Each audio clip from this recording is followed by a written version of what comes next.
আব্বু তোমার মন খারাপ কেন?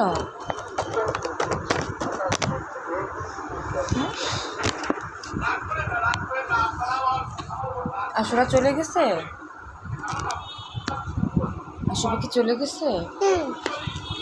তাই তোমার মন খারাপ? তুমি থাকতে বললে না কেন?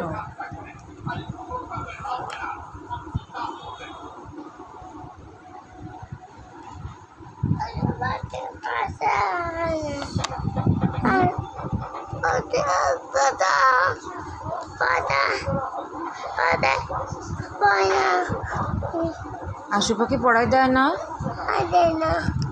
চলে গেছে?